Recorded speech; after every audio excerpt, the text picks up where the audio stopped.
네, 감사합니다. 오늘 여러분 주님들에 나와서 예배드린 여러분들 우리 삶의 자리에 오늘 또 하나님께서 함께 하실 줄 믿습니다. 이번 한 주간에 그동안 우리 계속 매주마다 광고 나간 2018년 하나님께서 우리 가정에 축복하신 100가지 감사의 제목 첫 봉헌 올리신 분이 계십니다. 별로 놀라지 않으시는데 100가지 감사 제목을 첫 올렸습니다. 그런데 100가지를 쭉 읽어보면서 참 놀랍다. 그동안 받은 은혜, 받은 삶의 자리, 모든 교회 자리마다 감사의 제목들이 다 풍성하게 채워져 있습니다. 이분께서 바라보는 그 모든 관점, 가정에서나 그 다음에 머무는 자리마다 우리 교회 안에 구역의 자리에 모든 분들에게 감사를 하셨어요. 그 중에 세 가지 감동적이어서 말씀드리려고 합니다. 첫 번째 감사 제목이 하나님의 자녀로 삼아주셔서 주님의 나를 지키게 하시며 예배게 됨을 감사합니다. 첫 번째 다른 기도 제목들이 많이 있을 텐데 감사 제목이 예배 드림을 감사했었어요.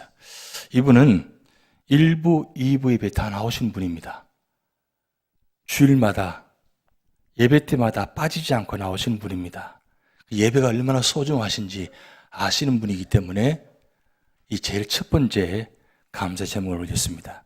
그리고 다음 71번째 감사 제목이 아름다운 것을 볼 수 있는 것 감사합니다.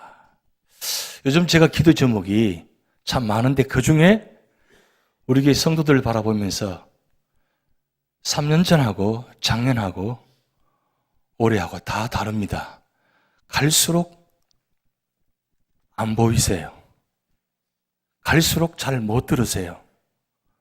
그러다 보니까 제가 설교하면서 톤이 자꾸 올라갑니다. 원래 제가 톤이 크지만 어떤 분 바라보면서 보니까 듣지 못하시니까 저도 모르게 소리가 커져요. 왜? 그분 들으셔야 되니까. 그분들이 한두 분이 아니고 참 많으세요. 그러다 보니까 말씀이 저렇게 됐는데 중요한 건 보면서도 아름다운 것을 볼 수 있는 것 감사합니다. 그냥 보는 게 아니라 아름답게 보신다는 게 얼마나 감사한지 몰라요. 제가 그분을 뵈면 언제나 걸음걸이 그리고 모습 그리고 말씀하시는 모습 굉장히 아름답게 말씀하세요. 그리고 생각하는 것이나 모든 것이 늘 아름답게 표현하세요. 그런데 부정적으로 볼 수도 있잖아요. 다른 면으로 볼 수도 있잖아요.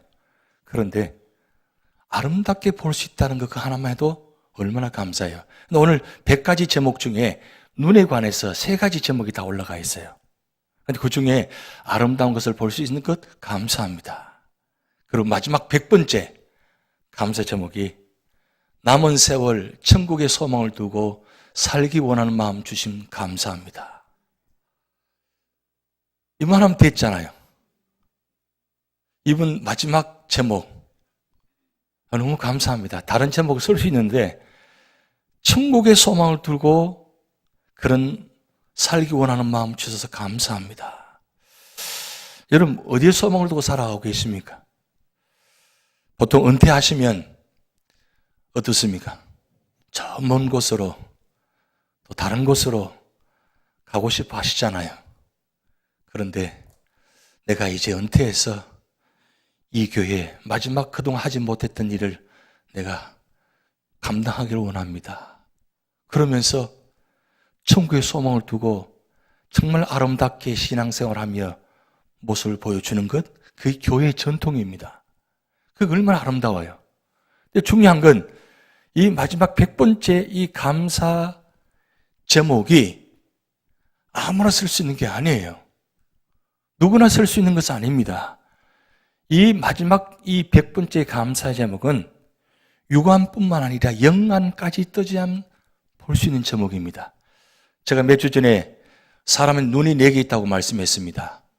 그 4가지가 첫째는 유관, 그 다음 지안, 그 다음 심안, 그리고 영안입니다. 유관, 지안, 심안은 노력하면 어느 정도는 됩니다. 근데 영안은 노력한다고 되는 것이 아니라 하나님께서 은혜를 주셔야 됩니다. 그 마음을 주셔야 됩니다. 그 천국의 소망이 아무나 가지나요?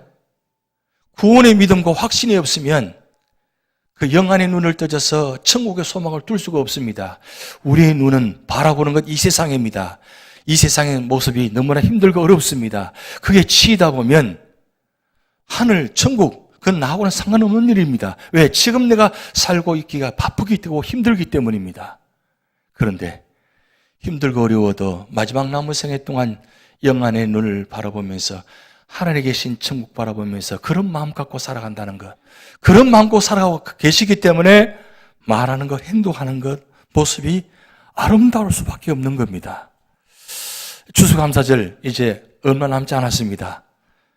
아직 시간이 있으니까 할 수만 있으면 이 100가지 감사 제목을 한번 써보시기 바랍니다. 제가 이 말씀, 이 100가지 제목 보면서 이분이 그동안 100가지 제목 쓰면서 얼마나 감사가 많았을까? 많았을 것입니다. 더 쓰고 싶었을 텐데 100가지만 썼습니다. 그런데 감사 제목 쓰면서 무슨 생각이 들었겠어요? 그동안 바라보지 못했던, 깨닫지 못했던 그 감사의 제목들이 하나씩 다 나오는 거예요. 제가 보니까 이 100가지 제목을 보면서 이 형편을 다 보았어요. 온 가족의 모습을 다 보았어요. 국의 형편을 다 보았어요. 교회 형편을 다 보았어요. 그만큼 감사가 범위가 넓어요. 좁은 것이 아니라. 그러면 감사의 제목이, 감사의 마음이 넓으면 어떻게 했습니까? 생각도 넓어져요. 삶의 말도 넓어질 것입니다. 이게 얼마나 큰 축복입니까? 이미 우리 이분은 벌써 축복받은 것입니다. 응답받으신 거예요. 그러면 앞으로의 삶이 기대가 되어지는 거예요. 오늘 요한복음 9장은 우리가 삶을 살아가면서 어떤 모습으로 바라볼 것인가, 그 말씀을 예수님께서 말씀하고 있는 장면입니다. 그런데 마태, 마가, 루가, 요한복음은 우리가 말씀 볼 때 똑같이 예수님께서 사역하시는 장면 속에서 똑같이 보고 체험하는데도 어떻게 요한 사도는 이렇게 볼 수 있을까? 이렇게 체험할 수 있을까? 놀라운 거예요. 그래서 요한복음이 굉장히 우리에게는 소중한 말씀이고 축복의 말씀입니다. 제가 말씀드렸지만 요한복음은 창세기부터 말라기까지 39권과 마태, 마가, 누가복음 이 세 권을 42권을 요약한 책입니다. 정리한 책입니다. 요한복음을 통과해야만 사도행전부터 시작될 수 있습니다. 그만큼 요한복음이 중요합니다. 그런데 요한복음에서 강조하는 것이 무엇이냐면 하나님은 누구이신가, 예수님은 누구이신가, 그 말씀을 기록해 놓았어요.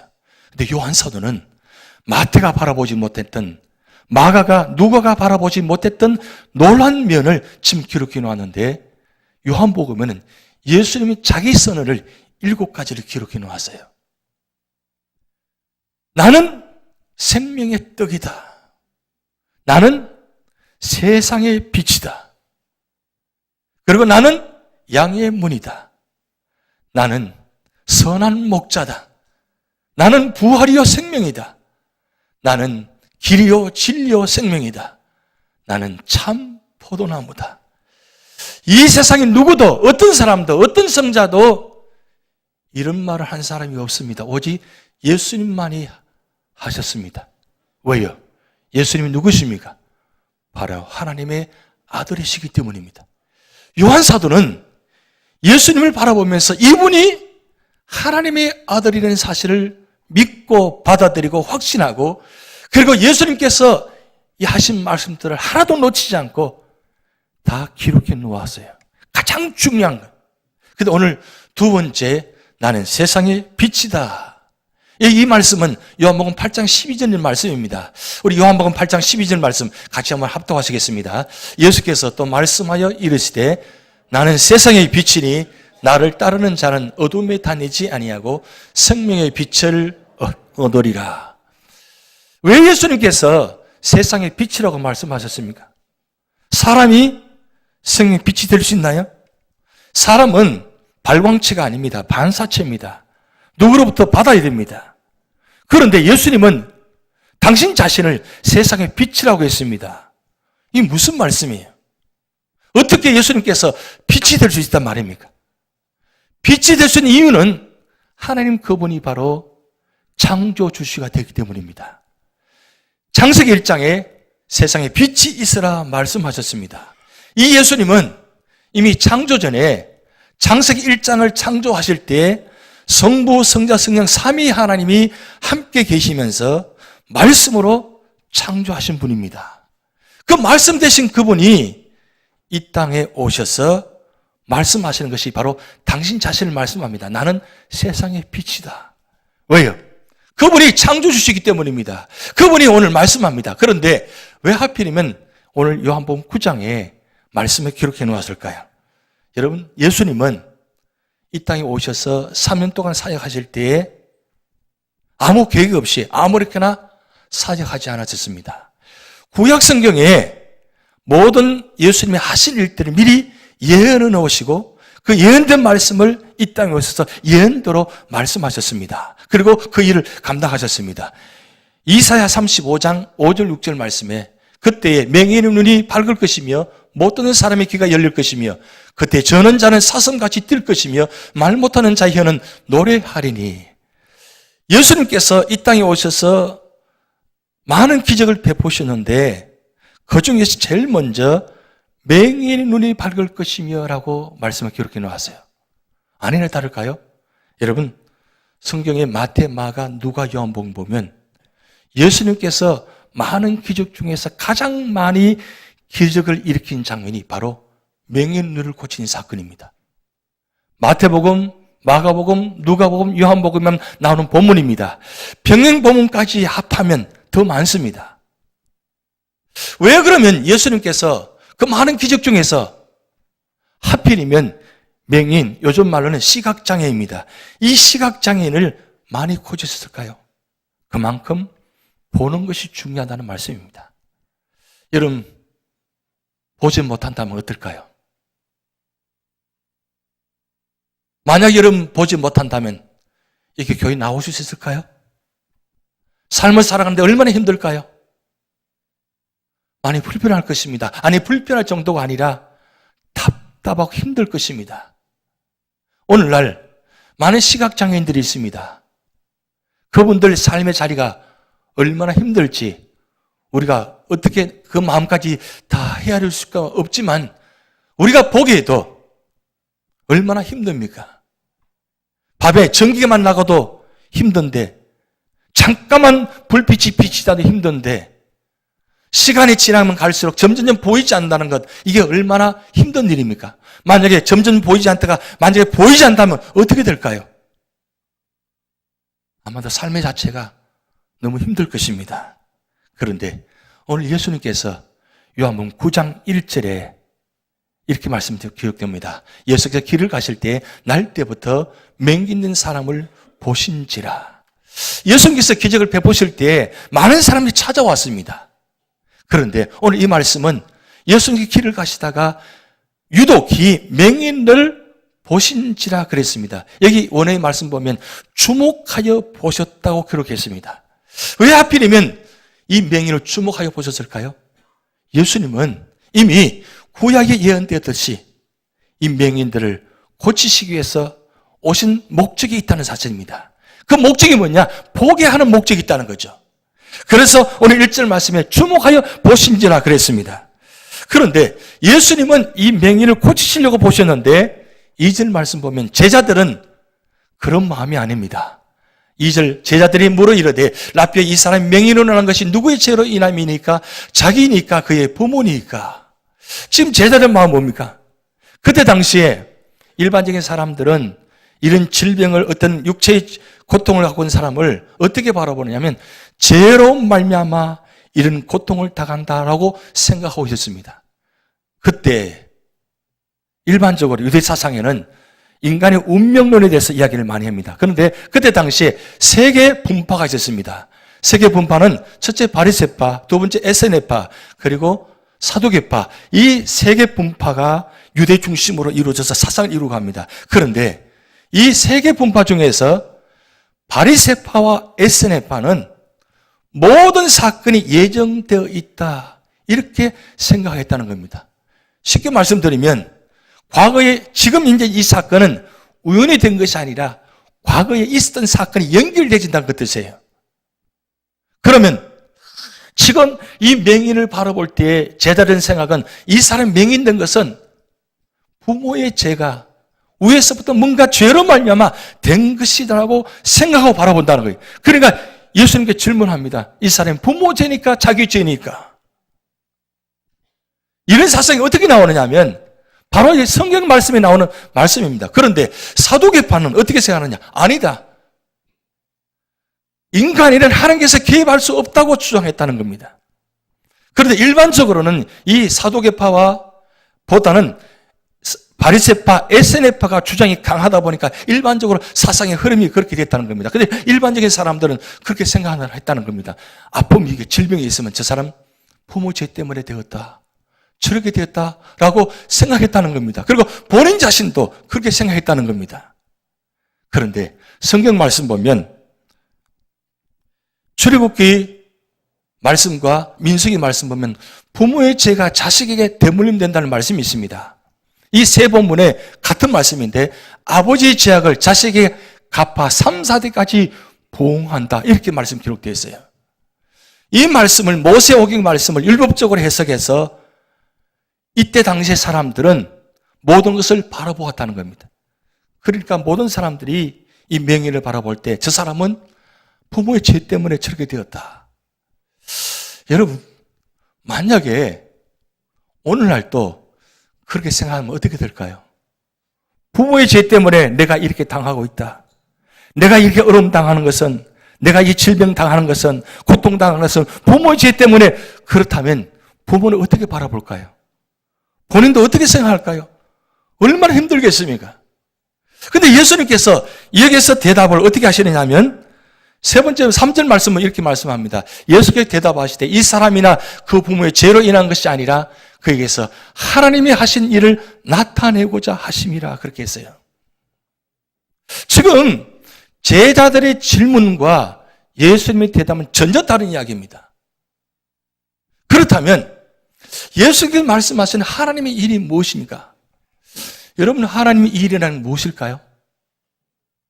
선교하고 봉사하고 섬기는 것이 일반적으로 하나님 일이라고 생각할 것입니다. 근데 예수님께서 하나님의 일이 무엇인가를 요한복음 6장 29절에 분명히 말씀했습니다. 우리 다 같이 합독하시겠습니다. 예수께서 대답하여 이르시되 하나님께서 보내신 일을 믿는 것이 하나님의 일이라 하시니. 자, 이 굉장히 놀라운 말씀입니다. 하나님의 일은 어떤 행위적인 이야기로 생각할 수 있습니다. 그래서 야고보 사도는 행함이 없는 믿음은 죽은 믿음이라고 이야기합니다. 왜 교회 밖에 있는 사람들이 교회 다니는 사람 보고 왜 비판적으로 이야기합니까? 그것은 예수 믿는 사람은 세상 사람과 다르다, 믿는 사람들은 세상 사람과 다르다고 생각하기 때문입니다.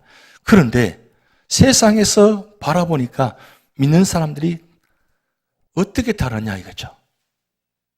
다르단 말은 자기들하고는 다르다는 겁니다. 뭐가 달라요? 참되다는 거죠. 참되어야 됩니다. 믿음의 사람은 바르게 살아야 됩니다.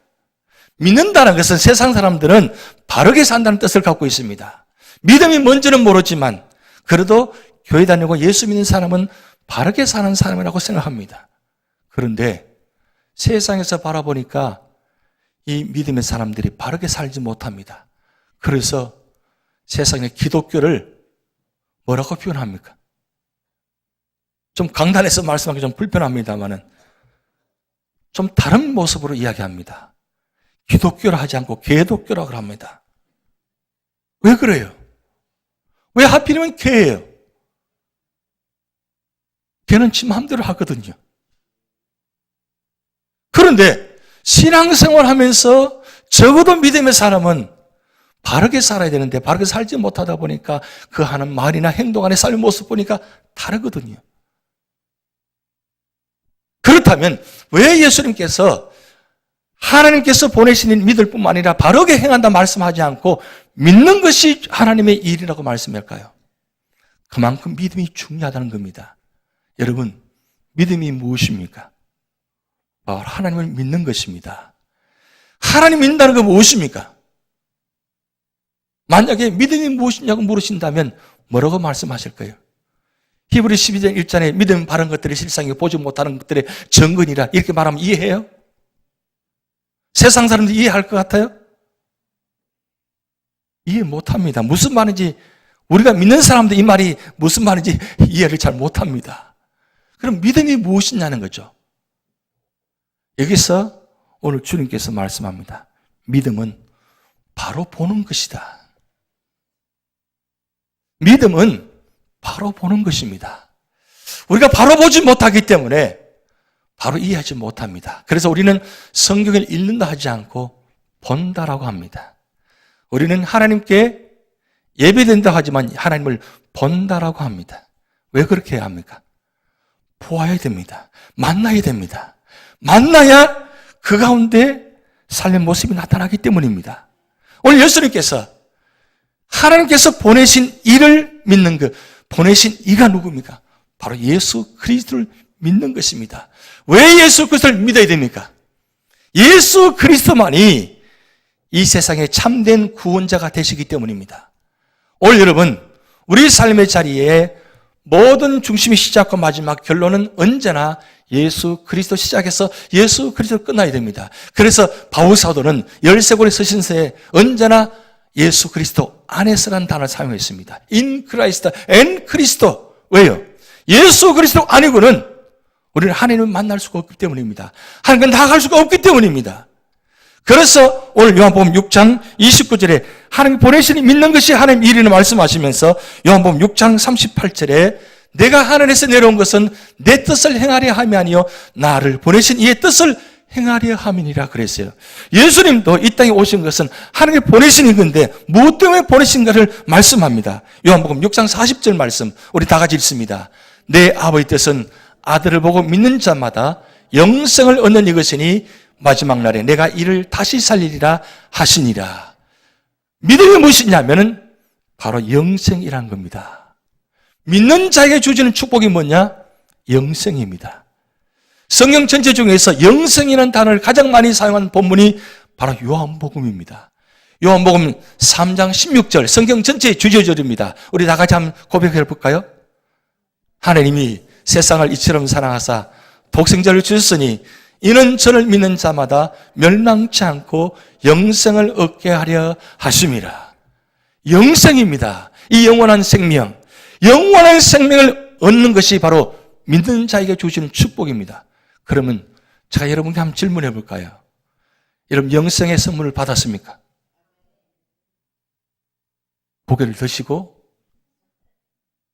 저를 바라보시면서 영생의 선물을 받았습니까? 확신하십니까? 영생이 무엇입니까? 저 천국에만 가서 사는 것이 아니고 오늘 지금 현재 예수 믿고 구원받은 이 삶 자체가 영생의 선물을 받은 것입니다. 영생의 선물을 받았기 때문에 영원한 생명을 소유한 사람은 삶의 모습이 다르다는 겁니다. 보는 것이 다르다는 거예요. 단지 육안으로만 보는 것이 아니라 영안으로 바라볼 수 있다는 겁니다. 오늘 100가지 감사 제목에서 마지막 100번째 감사 제목 올리신 내용이 무엇입니까? 저 천국 바라보면서 그런 소원의 마음을 주셔서 감사합니다. 그건 어디서 나오는 거예요? 영생의 선물을 받았기 때문에 소유했기 때문에 바라보는 것이 그렇게 고백할 수 있다는 거예요. 그래서 오늘 예수님께서 4절 말씀에 이렇게 말씀합니다. 때가 아직 낮음에 나를 보내신 일을 우리가 하야 하리라. 밤이 오리니 그때는 아무도 일할 수 없느니라. 예수님께서 낮과 밤을 말씀합니다. 이 낮은 지금 예수님께서 일하시는 3년 공생 기간을 말씀하시고 밤은 십자가자를 지시는 그 사건을 말씀합니다. 그런데 이 밤이 곧 온다는 겁니다. 밤 오기 때문에 5절 말씀에 같이 있습니다. 내가 세상에 있는 동안에는 세상의 빛이로라. 왜 세상의 빛으로 말씀했습니까? 세상에 캄캄하고 어두운 달리는 그들 영혼을 구원하시기 위해서 주님께서는 기적을 베푸시고 찾아다니시는 겁니다.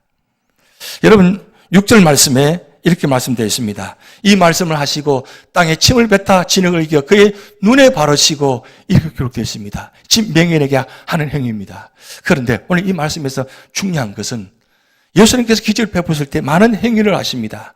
침을 뱉기도 하시고 안수하시기도 하시는데 이 본문에서는 이 맹인을 고칠 때에 침을 땅에 뱉다가 진흙을 이겨서 그의 눈에 바르셨다 그랬습니다. 여러분 이거 굉장히 중요한 사건입니다. 왜냐하면 이 땅에 진흙을 뱉다 진흙을 이겼다는 것은 바로 창세기 2장 7절에 여호와 하나님이 땅의 흙으로 사람을 지으시고 말씀했습니다. 여기 말씀은 지금 이 맹인을 고치는 이 사건이 창세기에 나타난 이 사건과 동일하게 하나님의 창조의 행위라는 것입니다. 단순히 눈을 고치는 것이 아니라 이 영혼을 살리는 새롭게 생명을 창조하는 시간에는 말씀이에요. 이게 평생에 그가 살아오면서 한 번도 눈을 만짐을 당한 적이 없습니다. 그런데 이 맹인에게 예수님께서 진흙을 이겨서 이 눈에다 바르십니다. 그러면 이 진흙을 바를 때 이 맹인이 당하는 느낌은 어떻게 했을까요? 그가 평생 동안 고통당하며 보이지 않는 삶을 살아왔습니다. 그런데 지금 예수님이 그의 눈을 만지고 있습니다. 그러면 이 순간이 어떤 순간입니까? 하나님과 바로 만나는 시간 자리입니다. 여러분 이 말씀에서 중요한 교훈은 우리 삶의 자리에 우리 맹인과 같이 보지 못하고 깨닫지 못하고 고통 때문에 역경 때문에 아픔 때문에 힘들어하는 영혼들에게 찾아오셔서 지금 주님께서 여러분의 삶의 자리에 그 아픈 부위에 손을 대시고 터치하고 계신다는 뜻입니다. 즉 말씀으로 성령으로 여러분의 삶의 자리를 지금 어루만져 주시는 겁니다. 그래서 여기는 두 가지 의미입니다. 예수님의 창조 행위와 그리고 구원자의 모습을 나타내고 있습니다. 예수님은 한 잃어버린 자를 찾아 구원하는 것이 목적입니다. 보세요. 평생 동안 잃어버려서 영혼, 이 안타까운 영혼 심령, 얼마나 고통스러운 심정입니까? 근데 주님께서 찾아오셔서 이 눈을 어루만져 주시면서 그리고 이 문제를 해결해 주시려고 하십니다. 이 장면. 예수님께서 이 맹인에만 그렇게 하실까요? 아닙니다. 오늘도 우리 삶의 자리에 이렇게 다가오신다는 겁니다. 성령을 보내셔서 여러분 마음속에 계시게 하시고 그리고 여러분 마음에 있는 상처들, 이 상처는 세상의 어떤 약도 누구도 이것을 해결하지 못합니다. 꺾인 상처, 아픈 상처 누가 어루만져 주세요? 성령께서 예수님께서 여러분의 상처를 어루만져 주시고 치유해 주신다는 사실입니다. 그게 바로 예수님 모습입니다. 예수님께서 오신 목적이 바로 여기 있습니다. 여러분을 치료하시기 위해서 이 맹인을 사건을 보여주시면서 나도 이와 같이 너에게도 이와 같이 하고 있다는 말씀하고 있습니다. 그러면서 주님께서 7절 말씀 이르시되 실로암 못에 가서 씻으라 하시니 이에 가서 씻고 밝은 눈으로 왔더라 그랬어요. 근데 왜 하필이면 실로암일까요? 많은 못들이 있을 텐데 왜 하필이면 실로암일까요? 여러분 이 실로암은 그때 당시에 이스라엘에는 3대 절기가 있습니다. 3대 절기에 초막절이 되면 제사장이 이 실로암 못에 와서 물을 가지고 가서 성전에다가 사용했다고 합니다. 왜 하필이면 실로암 못에 물을 가지고 사용했을까요? 그것은 실로암 뜻이 보냄을 받았다는 뜻입니다. 무엇을 보냄을 받았다고요? 바로 예수님을 이 땅에 보내셔서 예수님이 이 실로암에 되셔가지고 그리고 이 실로암을 통해서 성전에 물이 되게 하셔서 성전에 모두 들어온 자들이 치유받을 수 있도록 역사하셨다는 겁니다. 그래서 예수님께서 이 병자를 직접 고치지 아니하시고 실로암 못에 보내셔가지고 그 물을 씻음을 통해서 눈을 밝게 하셨다는 뜻입니다. 왜 그러면 이 실로암 못에 흔적을 남겨놓았을까요? 여러분 저 장면을 보셨지만 지금도 저렇게 흔적이 남아 있습니다. 왜 저런 흔적을 남게 하셨어요?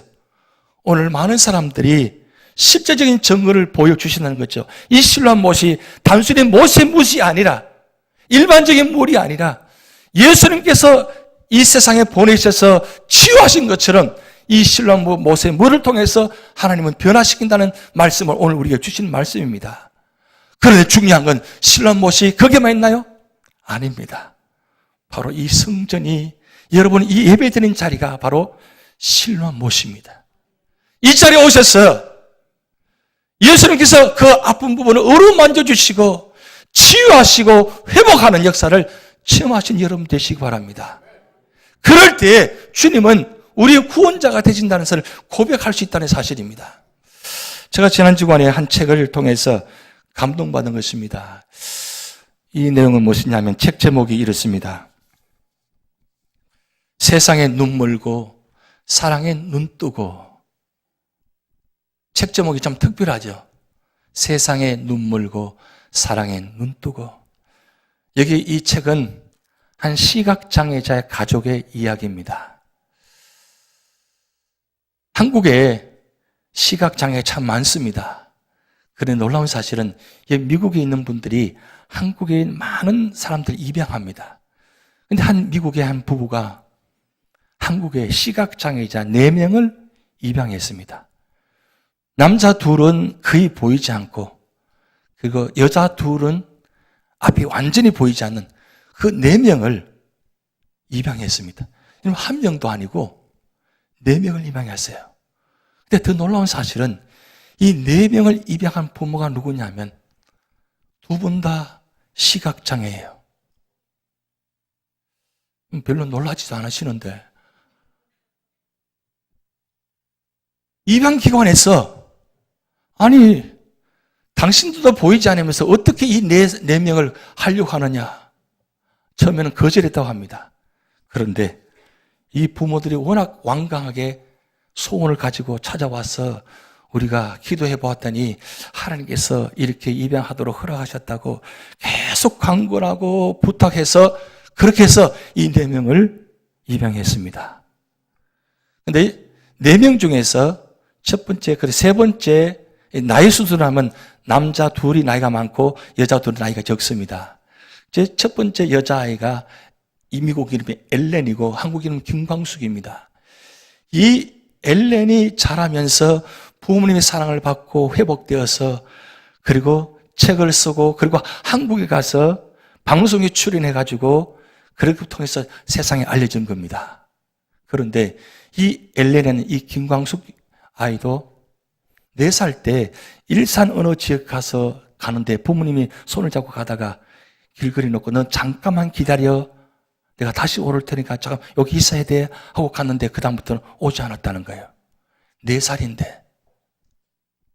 그래서 이 아이가 어떻게 해서 입양기관에 들어가서 여기 미국 부모님과 연결되어진 겁니다.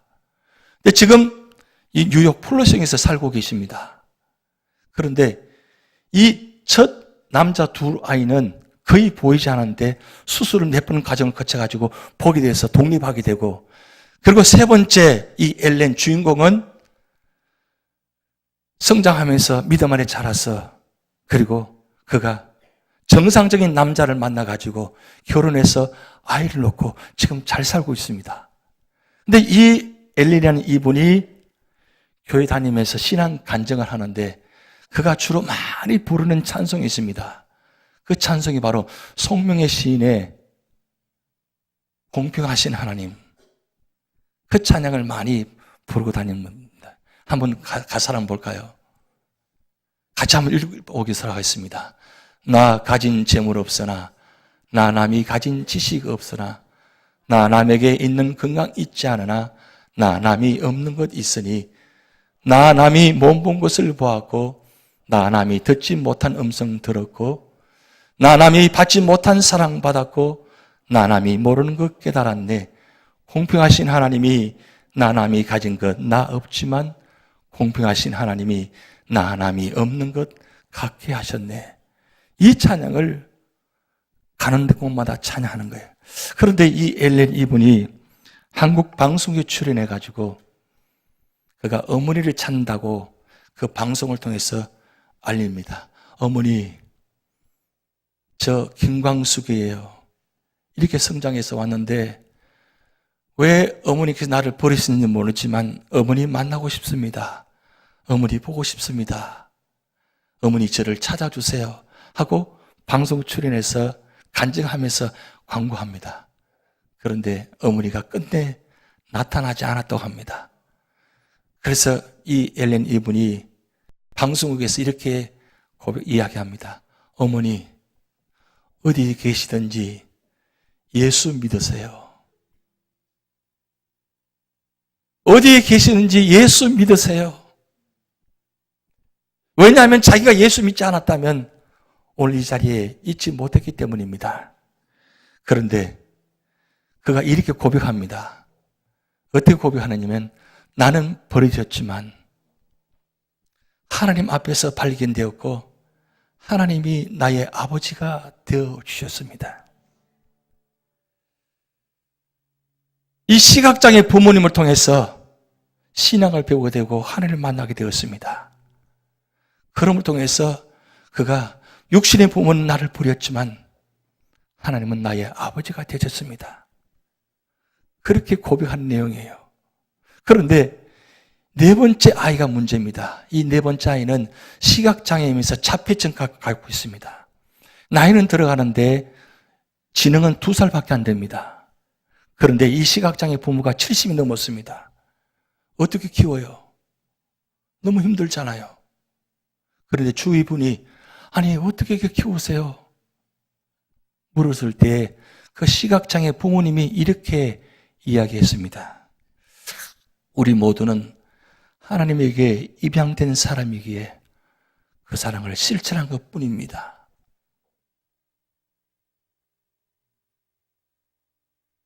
우리 모두는 하나님께 입양된 것이라고 합니다.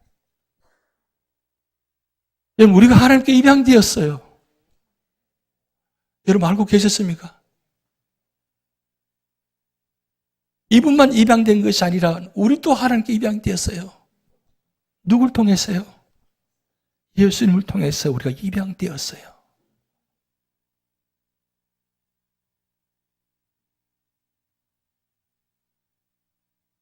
그렇게 우리가 은혜를 받았는데, 그렇게 우리가 축복을 받았는데, 우리는 전혀 그런 사실도 모르고 우리는 살아가잖아요.